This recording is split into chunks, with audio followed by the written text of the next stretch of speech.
são informações preliminares. Daqui a pouco, ao vivo de Sorocaba, a expectativa...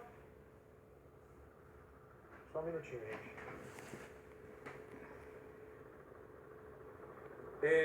Agora sim, dentro de instantes, ao vivo lá da Delegacia de Investigações Gerais de Sorocaba, que nós vamos saber tudo certinho. E nós vamos perguntar para o delegado, o cara agiu sozinho?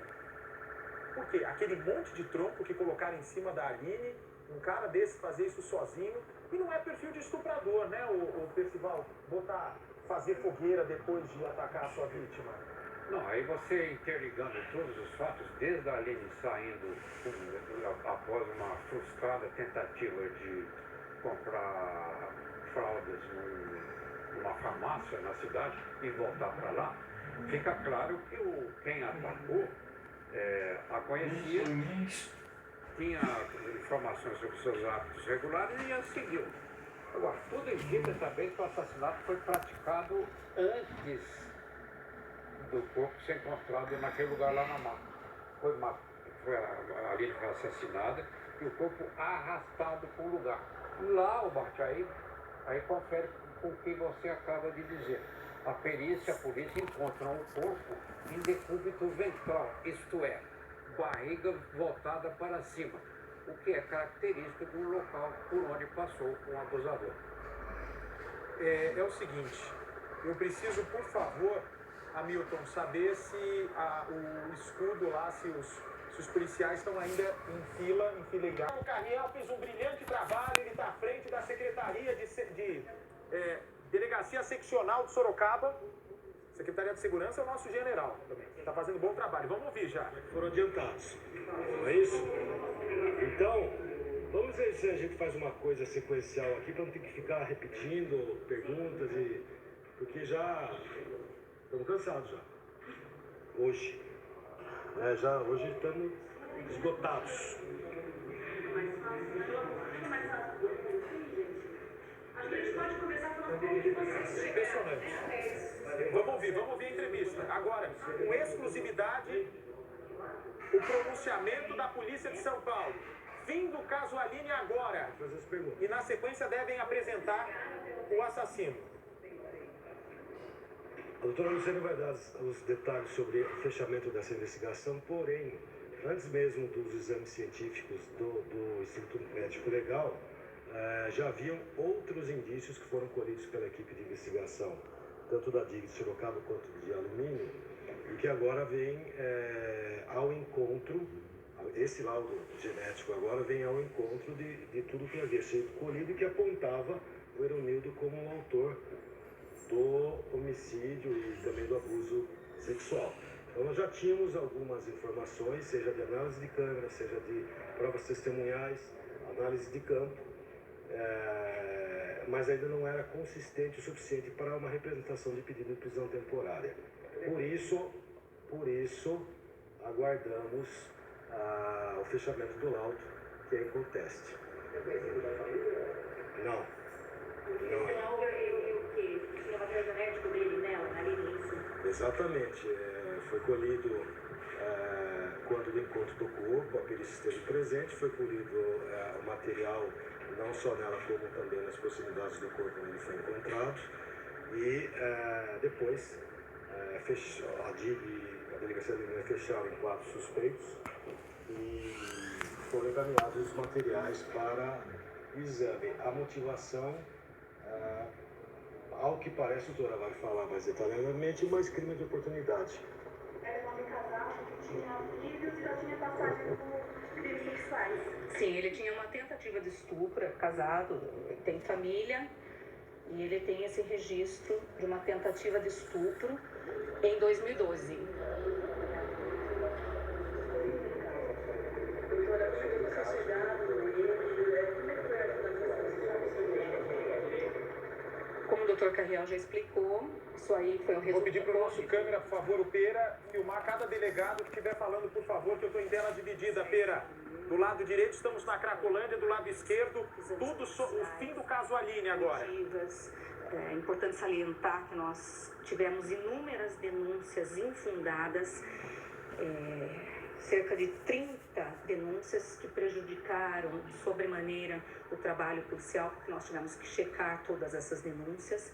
Então foi um trabalho realmente intenso dos policiais, todos envolvidos da Delegacia de Alumínio, de perícia técnica. Vocês acompanharam o trabalho dos cães farejadores.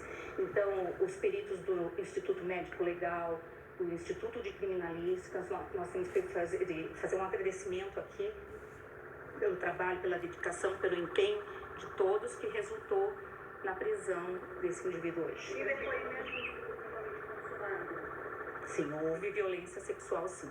E depoimento, qual foi o relato dele? Ele nega que tenha praticado o crime, não confessa de forma alguma.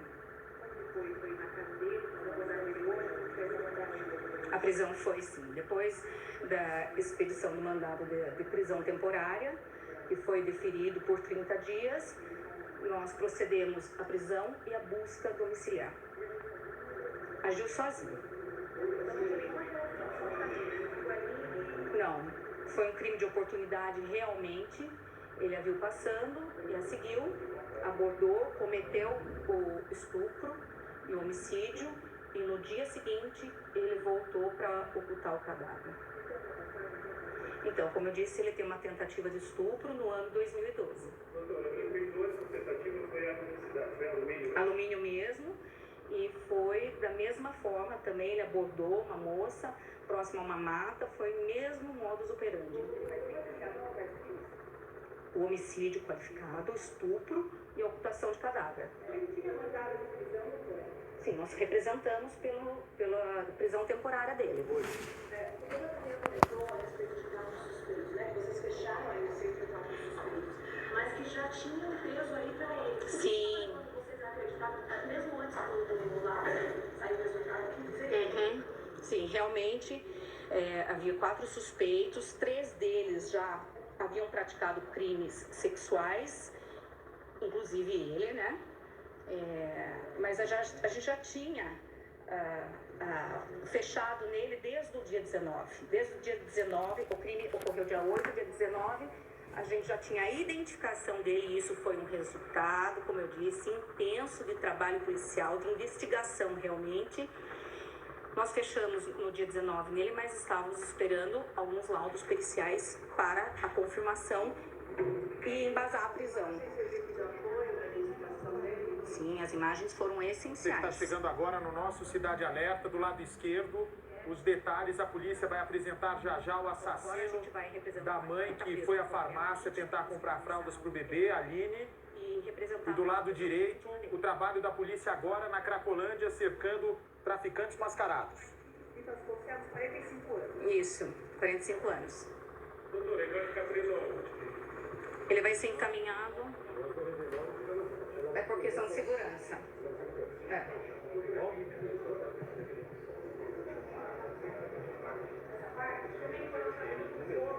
Muito bem, você ouviu aí, né, os detalhes. Pode fechar o microfone, por favor, o som do microfone lá de Sorocaba. Se o delegado for falar mais, pode pôr o microfone. Isso, a gente conversa com ele também, não há problema. Nosso produtor está lá.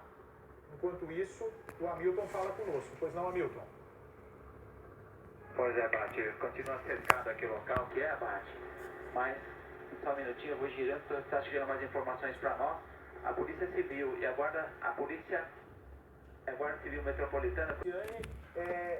Eu sei que vocês receberam diversas denúncias, mas a minha pergunta é, como é que vocês conseguiram chegar? Pode deixar na tela agora, Pera, por favor, as 2 delegadas, tá? O tempo todo, as 2 delegadas que trabalharam em conjunto e deram um show de investigação lá sob o comando do nosso querido Marcelo Carriel. Doutora Luciane, como é que vocês chegaram até o Ironildo? O fato dele ter passagem por estupro, isso fez com que a polícia ficasse de olho na possibilidade dele ter atacado? Oi, Bate, tudo bem? Então, esse também foi um ponto considerável na investigação. Realmente ele tem uma tentativa de estupro no ano 2012, nos mesmos moldes dessa prática do dia 8 que vitimou a Aline.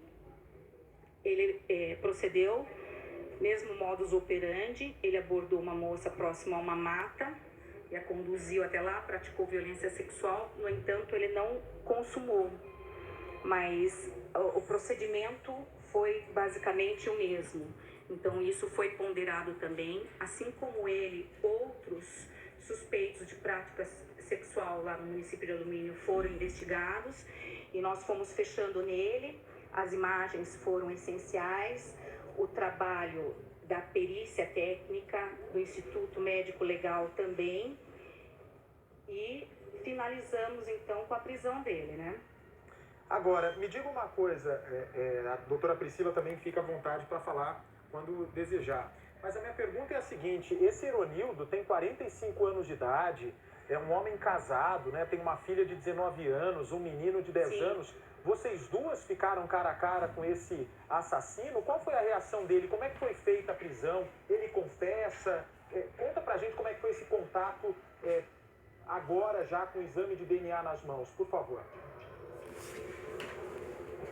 Sim, mais uma vez ficamos cara a cara com mais um preso, né? Então isso faz parte da nossa rotina realmente, mas nós, mesmo com a experiência, nós nos sentimos indignadas. Posso também falar pela doutora Priscila, porque esse crime bárbaro indignou a todos, nos revoltou. Nós nos empenhamos profundamente nessa investigação.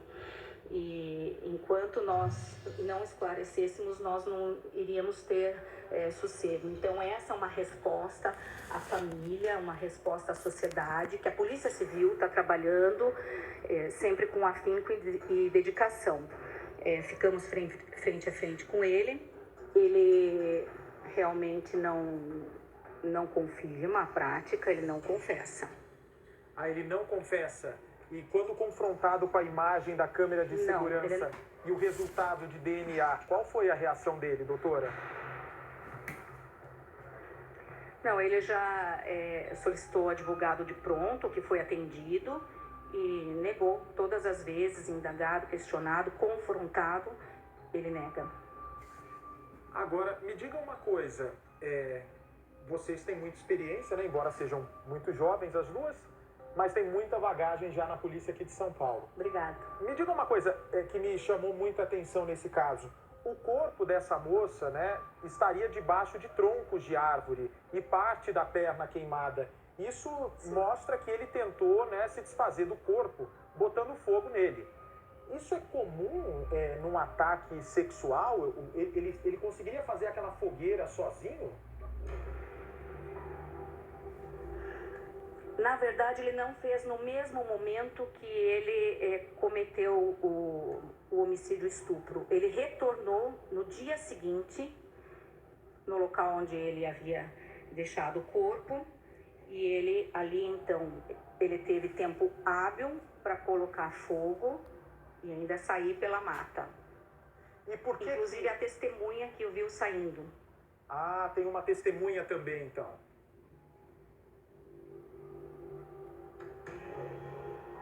Sim.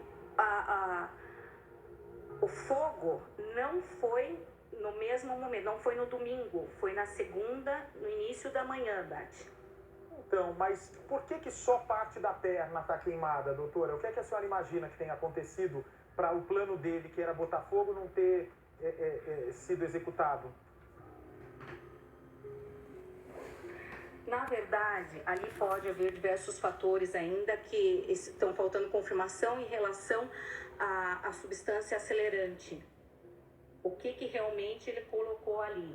Mas ele esteve num velório no domingo pela manhã, madrugada e pela manhã, e desse velório sumiu 1 litro de álcool gel. Caramba, olha só que trabalho cirúrgico da polícia, os detalhes que vocês descobrem que jamais passariam pela nossa cabeça. Muitos detalhes. Então, quer dizer, ele foi no velório de alguma... Um trabalho de investigação primoroso. Perdão, porque às vezes eu falo em cima da senhora, não é um desacato, é porque, na verdade, tem um atraso de satélite, parece que às vezes eu estou falando em cima da senhora. Mas me fala uma coisa, ele foi num velório no dia do crime de algum conhecido dele? Sim, ele foi no velório do pai de um amigo dele. E de lá ele saiu por volta das 6 da manhã desse velório. E desse local desapareceu 1 litro de álcool gel. Ou seja, tem tudo para ser exatamente esse material para ter botado fogo, que não deve ter, não é de fácil combustão como um álcool líquido, né? Exatamente. Em relação a essa substância, nós estamos aguardando a confirmação do que seria. Delegadas, as senhoras descartam completamente... Porque foi colhido material também, foi colhido material... Perdão, pode falar, pode falar. Então, em relação a isso, também foi colhido material no local. Vocês descartam completamente a participação de uma outra pessoa nesse crime? Está totalmente descartado. Foi sozinho que ele fez. E a prova cabal é o sêmen ou há outro material genético no corpo da Aline que é o mesmo do assassino? A prova cabal foi o material colhido da Aline em confronto com o espermatozoide dele, né? Porque ele cedeu o material. Foi cedido o material genético dele. Confrontado, foi positivado. Delegada, quais eram os outros suspeitos? Assim como ele, outros suspeitos também cederam. Isso que eu ia perguntar para a senhora. Além dele, sem citar nomes, quais eram os outros suspeitos do caso? Outros suspeitos também tinham registros de crimes sexuais lá no município de Alumínio. E algumas outras denúncias incidiam sobre eles. Em que momento a senhora descartou uma participação do marido? Como eu disse, foram... Não houve a participação. Está descartada também, Bate. Não, então, estou perguntando em que momento da investigação a senhora descartou. Foi praticamente de imediato?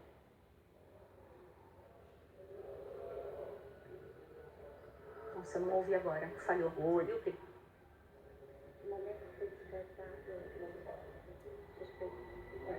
Do marido? Ah, logo no início, depois, né? Logo no início. Logo no início das investigações nós já descartamos, porém nós averiguamos. Continuamos averiguando, mesmo depois de já termos indícios da não participação dele. Ou seja, ele mesmo durante a investigação, o marido colaborou com todas as diligências da polícia? Sim, ele colaborou. Agora, Ele colaborou sim. Delegada, a senhora que já tem uma larga experiência aqui na Polícia de São Paulo, eu estava comentando o seguinte, que nesse caso da Aline, né, infelizmente, são 2 os culpados. O primeiro, esse Eronildo, que é um eletricista, né, e também trabalha como porteiro, que acabou sendo preso aí com tantas provas contra ele. E o segundo culpado na verdade, a legislação brasileira. Porque se tivesse uma lei mais rígida contra maníaco sexual, essa moça tinha grande chance de estar viva agora, né? Sim, é verdade. Infelizmente, a nossa legislação deixa essas oportunidades, né? Assim como ele, como eu falei, outros suspeitos de crimes sexuais também estão na rua, né? Então, isso também nos levou a investigar outros casos. Delegada, minha última realmente pergunta. É isso, é uma realidade nossa. Perdão, minha última pergunta para as senhoras. Onde é que vocês o prenderam e se a família dele estava no momento da prisão?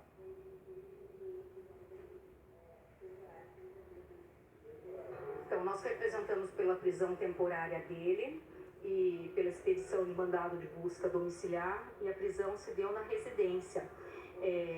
Atualmente ele não trabalha como porteiro, esse é o registro na carteira de trabalho dele. Ele faz alguns bicos, mas naquele momento ele estava na residência. E ele estava com mais gente em casa, com a filha, com o filho ou com a esposa? Sim, sim. Estava com os filhos. E como é que foi a reação deles? A senhora estava junto ou a doutora Priscila?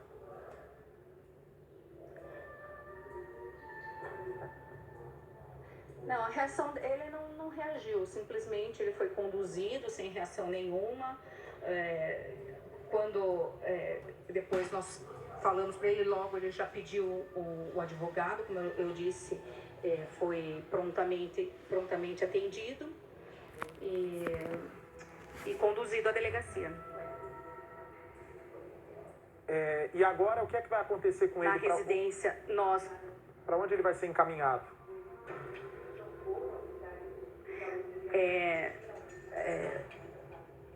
Bart, tá falhando aqui um pouquinho. Eu perguntei, eu vou Na repetir. residência, nós apreendemos a roupa. Desculpa, peraí, é que a gente tem esse atraso, esse delay que é terrível, né? Esse atraso de satélite. Pode complementar o que a senhora encontrou na casa dele? Roupa, é isso? Ah, sim, isso. A roupa que ele estava no dia, que ele estava trajando no dia do homicídio, né? Do estupro. Nós apreendemos as vestes dele. Você perguntou para onde ele vai ser encaminhado. Isso por questão de segurança, Bate, a gente não pode informar, tá? Tá legal, tá ótimo então. Parabéns pelo trabalho. A delegada Priscila não falou. Fala comigo, delegada. Dá boa noite pro povo que aprecia tanto o trabalho aí da Polícia de Sorocaba também. É quietinha, mas trabalha muito. Boa noite, viu? Boa noite, obrigada. Parabéns pelo trabalho aí, pela eficiência. Vocês deram uma Delegada resposta rápida. Eu sei que em muitos casos demora-se, né, para chegar à conclusão, porque vocês dependem de uma série de exames periciais. A delegada Luciane também participou da investigação da Vitória, não, delegada? Da Vitória Gabriele? Eu acompanhei bem de perto, porque nós temos muita amizade. Doutora Priscila, eu, doutora Bruna, doutora Adriana e doutora Andinho, nós estamos sempre juntas. Então, nós participamos, assim, de uma forma de dar um apoio, dar um auxílio lá. Então, eu estava acompanhando bem próximo. Pois é, e a forma de se descobrir a morte da Aline é semelhante à Vitória, né? Porque foi justamente o material